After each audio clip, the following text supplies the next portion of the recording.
Hi friend, ఇది మా ఇల్లు.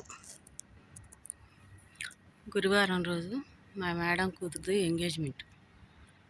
ఏంటి ఎంగేజ్మెంట్ ఈ రేంజ్లో ఉందంటే అబ్బా, పెళ్ళి ఏ రేంజ్లో ఉంటుందో ఒకసారి ఆలోచించండి. సరేనా? బాగుంది కదా, చాలా బాగుంది కదా. ఎక్కువసేపు తీస్తే కెమెరాలో పడతామేమోనని తీయట్లేదప్పా. ఇగో మా ఇల్లు కూడా ఇంద్రభవనమే. మా ఇల్లు కూడా ఇంద్రభవనమే. ఎంతసేపు ఉండకూడదు రోడ్ల మీద.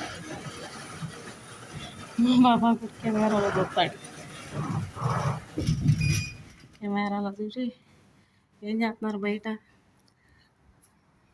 ఏం చూస్తున్నారు బయట అంటాడు. ఆ ప్రశ్నలకు సమాధానం మన దగ్గర ఉండదు కదా. బాబా, మీరు లైటింగ్ పెట్టుకున్నారు కదా, మేము చూస్తున్నాం కదా అని చెప్తామా? లేదు కదా. అది చూడండి, నాకు ఒకటే బాధబ్బా. నేను ఎప్పుడు మాట్లాడినా ఒకే టాపిక్ మాట్లాడతాను. ఏమని? ఆడపిల్లల జీవితం ఎందుకు? మా జీవితాలు, నా జీవితమే ఒకరితో నాకు ఎందుకు? నా జీవితమే. మేమేం పాపం చేసాము?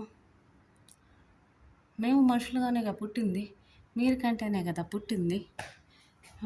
మీ బిడ్డల జీవితం మీరే కదా చక్కదిద్దుకోవాల్సింది. ఆడి జీవితం ఆడే చక్కదిద్దుకోలేక చస్తాడు. మా జీవితాలు ఏం చక్కదిద్దాడబ్బా? లేదు కదా. ఉన్నన్నాళ్ళు పెళ్ళాం పోషించాలి, పెళ్ళాం పక్కకి వెళ్తే పిల్లలు పోషించాలి. నా జీవితంలోనే ఇలా జరుగుతుందా? అందరి జీవితాల్లో ఇలా జరుగుతుందా? అందరూ ఉండర్లేబ్బా. ధనుతులు అంటే ఐఎమ్ నేనే ఇండియన్, మేమే ఇండియన్. వాళ్ళలో నేను ఒక మెంబర్షిప్ అన్నమాట. నాది అంటే దేవుడు కరెక్ట్గా రాస్తాడు. ఉన్నన్నాళ్ళు శాంతి లేదు అని.